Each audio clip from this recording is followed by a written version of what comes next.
హైదరాబాదు, ఆదిలాబాదు, సికింద్రాబాదు, అహ్మదాబాదు, ఫకీరాబాదు, అలహాబాదు, ఫరీదాబాదు. ప్రముఖ సంగీత దర్శకుడు జీవి ప్రకాష్ కుమార్ వనక్కం. అది కంఫర్ట్గా అలా ఉండు. కంఫర్ట్.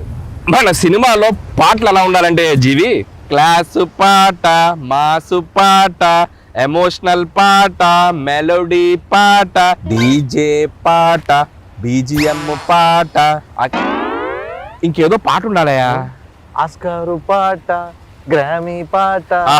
ఏమి టైం ఉందా జీవి నీలో? మ్యూజిక్ సిట్టింగ్ అని పిలిచి ఈ ఫిట్టింగ్ ఏంటి మహాప్రభు? ఏమి లేదయ్యా జీవి, నువ్వు హీరోగా బిజీ, ప్రొడ్యూసర్గా బిజీ, మ్యూజిక్ డైరెక్టర్గా ఇంకా బిజీ. ఒక్క మనిషి ఇన్ని పనులు చేయొచ్చా? బాగా కుళ్ళుబోతు మనిషిలా ఉన్నాడే. ఇంత బిజీగా ఉన్న నీతో మ్యూజిక్ చేయించాలంటే మా ప్రొడ్యూసర్ కాళ్ళు చేతులు కట్టేసి పని చేయించమన్నాడు. నేనే కాస్త వెరైటీగా ఉంటుందని పాతి పెట్టేసి చేస్తున్నాను. ఆహా, ఓహో, ఏమి తెలివి మహాప్రభు. అదేదో కాస్త చప్పట్లు కొడుతూ పొగడొచ్చు కదయా. కొట్టానండి లోపల, మీకు కనపడట్లేదు. వెదర్ బాగుందయ్యా, పైగా బీచ్. నీకోసం హార్మోనియం కూడా రెడీగా ఉంది. ఒక మంచి ట్యూన్ వాయించవయ్యా జీవి. ట్యూన్ కొట్టాలంటే హార్మోనియం ఉంటే సరిపోదా, 2 చేతులు 10 వేలు కూడా కావాలి.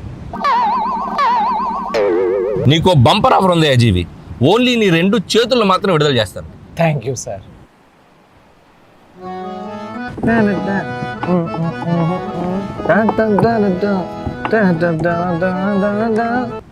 అనిల్ సార్, చెప్పమ్మా. నాకు ఒక లిరిక్ రైటర్ ఇస్తే చాలా కంఫర్టబుల్ గా ఉంటుంది. లిరిక్ రైటరా? ఎప్పుడో రెడీ. అతన్ని పాతి పెట్టి 2 రోజులైంది. మాసు పాట, క్లాసు పాట, 2-4 పాట, 6-8 పాట, మెలోడీ పాట, ఫాస్ట్ పాట, అనిల్ గారు ఓకే చేసిన పాట.